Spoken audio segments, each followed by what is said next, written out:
Hey everyone, welcome to the Captain Drone YouTube channel. My name is Steve and today I'm out here with the Radiolink SU-27 fighter jet. So I'm going to take this for a flight in a couple of minutes, but let me tell you about it first because you're probably looking at this thinking it's pretty cool. Watch when I turn it sideways.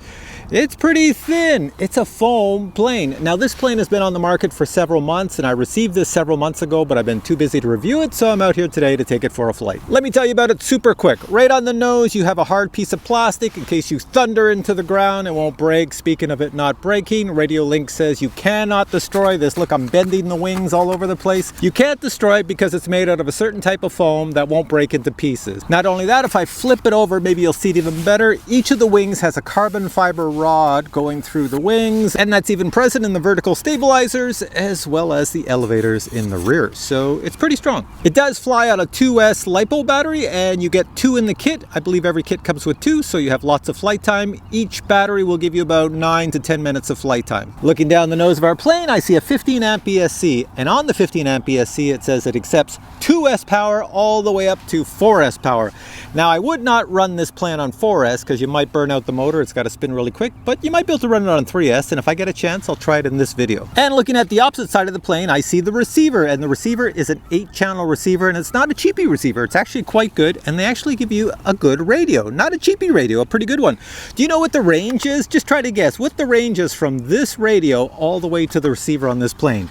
It's like 4,000 meters. That's 4 kilometers. That's over 2 miles. Who is going to fly this thing out 2 miles? You wouldn't even see it. I won't even see it past a few hundred feet. So that's pretty insane. I don't know. Somebody's going to put an FPV camera on this and fly it for a long distance, and it can. So if that's what you want to do, this might be the plane for you. And this radio does come with a manual, just in case you want to use this radio for something else, or you want to set it up even further, because you can add dual rates and expo and a few other things, at least according to the manual. And speaking of manuals, the plane comes with a manual as well. And we're almost done here. The next thing to tell you on this plane is you only have 2 servos, and they control the ailerons and the elevators. That's all you need. You don't have any rudder control on this. You don't need it. They tell you on the website not to fly this in windy conditions. It's so light. You could probably just toss it. It weighs about as much as a paper airplane. It's under 250 grams. I think it's just slightly over 100 grams. In the center portion of the plane is a gyro, and that's what makes this plane so great for beginners, because I'm going to fly it today as a beginner. With the gyro on, you can't cause the plane to do this, flip and crash and go into the ground. At least you shouldn't. We're going to find out here today. So you have 3 flight modes. You have gyro mode, which is perfect for beginners. I'm going to fly that here today. Next, you have a type of mode that is good for a little bit of breeze and windy conditions. It's going to keep it pretty stable, but no gyro is in effect to stop it from going upside down, so you can still flip it upside down from what I understand. And then you have full manual mode, and you also have the ability on the radio to adjust the rate, so you can put it in a high rate or low rate. And the last thing I want to tell you before we go fly is it's a brushless motor with a 3-bladed prop, and the cool thing is the following. You can't see the motor on the bottom, so you can't break the prop. And if you fall upside down where the motor is sticking out, the prop is sticking out, you still can't break it because these vertical stabilizers will hit the ground before the motor. So they do give you an extra prop, but the odds of you breaking the prop are like almost 0. All right, I'm going to take it for a flight. I might take it for 3 flights here, and I'll do it really quick. So flight number 1 is just flying in stabilized mode and bring it on back. And then flight number 2, I'll put a camera on it, fly it in all 3 modes so you can see what's going on, because this thing is not very large, and when it gets away from me, we won't see it. And flight number 3, I'm thinking of putting a 3S LiPo battery on here because it only comes with 2S LiPos, but it doesn't say you can't put a 3S, but it doesn't say you can either. So I'm going to try it with a 3S, and if it just blows up and catches on fire, hey, it makes for great video. Anyways, let's go fly. We are ready for our maiden. If you notice my switches, I've labeled them. So I've got unlock, lock, and over here I have stabilized, gyro, manual, and this is your little rates. You can go in high rates or low rates. However you move this, I'll just put it in the center. So over here, very important that you leave your switch right here, leave it on lock. That stops the motors from spinning up if you move this accidentally while you're putting the battery in. So leave it like that on lock, and then when you're ready to fly, flick it to unlock, and you'll hear a little beep beep come from your plane. Next, we have our plane, and we have our battery. This battery just slides in here, and then you connect it there. So there we go. I put the battery in, and I just have to connect these wires. See if I can do this while holding it. Put them in. There we go. Comes to life. Now just put this flat on the ground so the gyro can set itself up. So I've got it down there flat. It sets itself up, and I go over to my radio, and I just want to show you on here. We can check out our surface areas. So first thing is this little button. If I click it to unlock, you'll hear a different sound. There you go, and that means I can spin up the motor if I move this. Also, I have my surface areas. If I put this on manual, we'll get our biggest throws. So you'll watch here, when I pull this back, everything goes up. All the elevators and the ailerons. And if I move it to the right, only the ones on the right go up and the ones on the left go down. It's like the wheels on the bus go round and round. See how it works? Pretty simplistic. I'm gonna put it back on stabilize mode. There we are. We're ready to fly. Straight ahead, I have a DJI Mini 4 Pro, and it is circling me and recording me. Sometimes the Mini 4 Pro gets some pretty cool footage when I'm flying little planes, so that's why I use it. Okay, we don't really have any wind today, but I'm just gonna hand launch it like this. Here we go. Oh, I better not do it like that. The prop's right there. It's gonna chop my fingers. Hang on a sec. I'm gonna have to throw it like this. Here we go. Well, that dove right into the ground. I guess I don't know what I'm doing. Hang on. Do I have any up elevator? Okay, shake out the grass. Into the ground it went, which tells me that I threw it nose down. So I got to throw it up like this at a 45.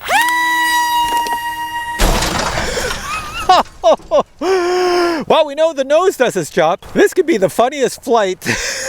So I see the problem. It's right here. It's about 5 feet 9 inches. It's called Captain Drone hasn't had his coffee. Hang on a sec, let me plug this back in and start this over again. So it's nose heavy, so I put the battery backwards a little bit. I've got mud flying on me. But you notice, I can't break the stupid thing. See that? Couldn't break it. Okay, she's ready to go again. The problem seems to be is I'm not hitting the up elevator in time. This is kind of unorthodox for me, but I'm gonna turn the power on a little bit, and I'm gonna hold the up elevator. So I think it's giving too much down. There we go. That was beautiful, but not enough forward momentum. Let's shoot it way up. I have to get the up elevator before it thunders into the ground. Up elevator. There we go. I put it in manual mode. This is Captain Drone's comedy routine here. Well, we're giving this a good test to see how strong it is crashing into the ground multiple times. So far, no damage whatsoever. I'm gonna hand launch this the way I normally hand launch planes, which is this way. I just have to watch out for that prop. That was my problem. I was hand launching it like the wrong way. So it's flying okay now. I'll get it out of the sun so you can see it. I'll bring it back on my head here. And there we go, coming at me. There we are. It needs a little bit more up elevator. Oh yeah, it needs a lot of up elevator. I'll have to trim that when we're on the ground. I think the problem is it's a way too nose heavy. Automatically out of the box, it's too nose heavy. That battery has to go back farther. But here we go, I'll just keep bringing it by me so you can see how it flies. So what I'm gonna do is I'm gonna land it, and then I'm gonna put a camera on it. Coming at me here. There you go, that's what it looks like. Now, the first annoying thing is this radio just keeps doing these little beeps. It's supposed to do that, but I really don't care for it. I'll get it over the Mini. Oh, I almost hit the Mini. So it's pretty easy to land. You just kill the throttle, it would come down lower, lower. I'll put it at my feet. There we go. I can almost catch it out of the air. Almost catch it. So let me show you the problem. So I don't know if any other YouTube channel has shown you this, but you see where the battery goes in the front here? For the size of battery, it is too far forward. You have to get it back farther because it's too nose heavy. So when it's nose heavy, it doesn't matter how you have the elevators in the back, you have to really give it a lot of up in order to keep the nose up. So that's not good. When I put a camera on this, it might balance it out. Okay, this is a bit of trial and error. I stuck the camera right here. I have to face it out. I don't want to point it forward because it might cause it to be off balance sideways. It's a very small plane. So look at my fingers. I have the battery here and the camera here, so it gives it a little bit better CG. Just don't want to make it too tail heavy, but to me it seems really good now. Now we'll see how it flies. Okay, this could be another hit or miss scenario. Make sure I'm in stability and unlock, and here we go. I'm gonna shoot it straight up this time. Oh my God, I think I got the CG bag on. Just bring it way back. I've got it far out now. Ho ho. I don't have to worry about seeing it with my hat cam because you can see it with the little Insta360 cam on top. There we go. All right, so that's what it looks like. So let me bring it more so it circles the opposite direction. So coming at me over my head here. Whoa, I almost thundered it in there. Okay, let's take it up, up, up, up, up, up. Go way up in the sky here. If you're gonna do 3D as a beginner with a plane you're not familiar with, always go up high first. And we're spinning and spinning and spinning and back into stability. There we go. And the question is, how slow can you get these things going? There we go, nice and slow. Whee! You can almost reach out and grab it. I'll keep going slow here. Next time it comes at me, I'm gonna land it. I'll land it right at my feet. So I'm gonna reduce throttle. Throttle's off. It's just gliding now. Come over to my feet. There we are. Come on. Boink! And there we go. So this should be fun. Let's put a 3S battery on here and see if it explodes into a ball of flames. So the blue battery is the battery that comes with it, and it is 2S. The one I'm gonna stick on is right here. It's an Eachine 450 milliamp hour 3S. So let's see what happens. Of course, the question everybody wants to know, if it does work, does it give the plane more power to fly even faster? Do we see smoke? Here we go. Oh, it looks like it's accepted the 3S battery. Let's see. Throttle, I've got on unlock. Whoa, I'm getting rocks in the face. That's gonna spin. Now for safety, I put my DJI Mini 4 Pro away out there, so it's just gonna stay there. It's not gonna circle me because I don't know how fast this is gonna go. Woohoo! All right, here we go. Same idea. I'm gonna throw this almost straight up. Oh, listen to it scream now. Oh my God, this thing's gonna be fast. Okay, let me bring it around, coming at me. I gotta get it out of the sun because I'm going blinded here. Come over my Mini, it's fast. Full blast, here we go. Listen to it go. Oh my God. If you're a beginner, do not fly it with a 3S battery. This is crazy fast. Look at this thing go. Oh my God. I'll see if I can get it going slow. Nice and slow, here we go. Coming over me, nice and slow so we can see this. There we are. That's a 3S, then 3S power up. And around. That's a sharp corner. Coming straight back towards me now. Nice and over my head, here we go. Yeah, I think if I own this, I would fly it on only 3S. There we go. Coming down land, I'm gonna follow it. And blink! There we go. So with 2S power, it's very easy to fly as long as you have the center of gravity correct. With 3S power, it's a blast to fly. Now, before I give you my final thoughts, the next thing I want to show you is what you get in the box if you buy this baby, so check this out. This is the box your SU-27 comes in. Inside the box you'll find your SU-27 radio transmitter, batteries, and accessories. You'll note that all electronics have already been pre-installed. The only item you need to install would be the vertical stabilizers. They simply click into position. A 2-cell LiPo battery is included. I believe all kits come with 2 batteries. A USB battery charger is also included. Other items include fiberglass tape, just in case you need to make any repairs, a spare prop, a micro Phillips screwdriver, and a series of control horns just in case you have to replace any. An 8-channel radio transmitter is included, but you will need to provide 4 AA batteries to power it. The radio I received is a Mode 2 with a throttle on the left. If you wish to use this radio for other products where the throttle needs to sit in the middle, a spring and adjustment piece is provided. Please note that since this radio is used with other RC products, no labeling of the switches is included. On the back of the radio, there appears to be a type of trainer port, but no cable is provided for this. An owner's manual is included for the SU-27 as well as the radio. Total weight of the SU-27 with the included battery is only 119 grams.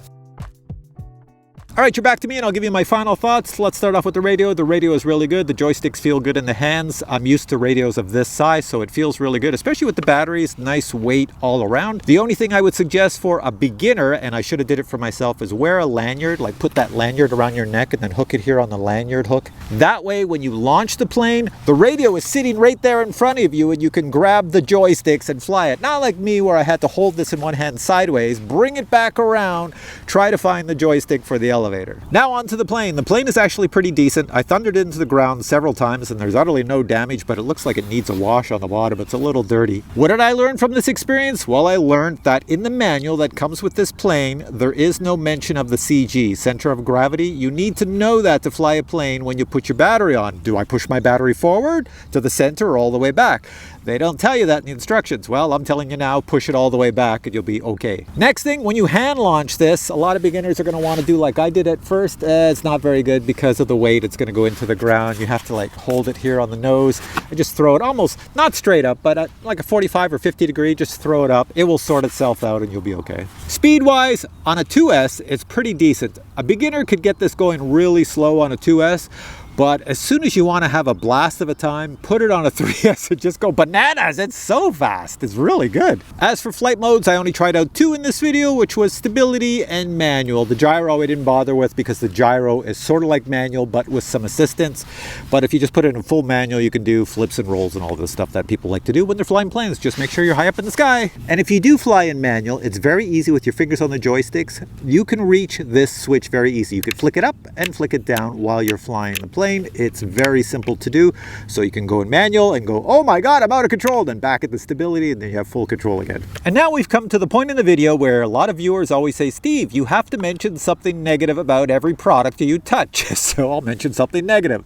The only negative on this plane is the price. It's actually quite pricey for what you get. The reason they did that is because they put an expensive gyro in it, expensive receiver, expensive radio. They stuck it all together, so it's really good quality.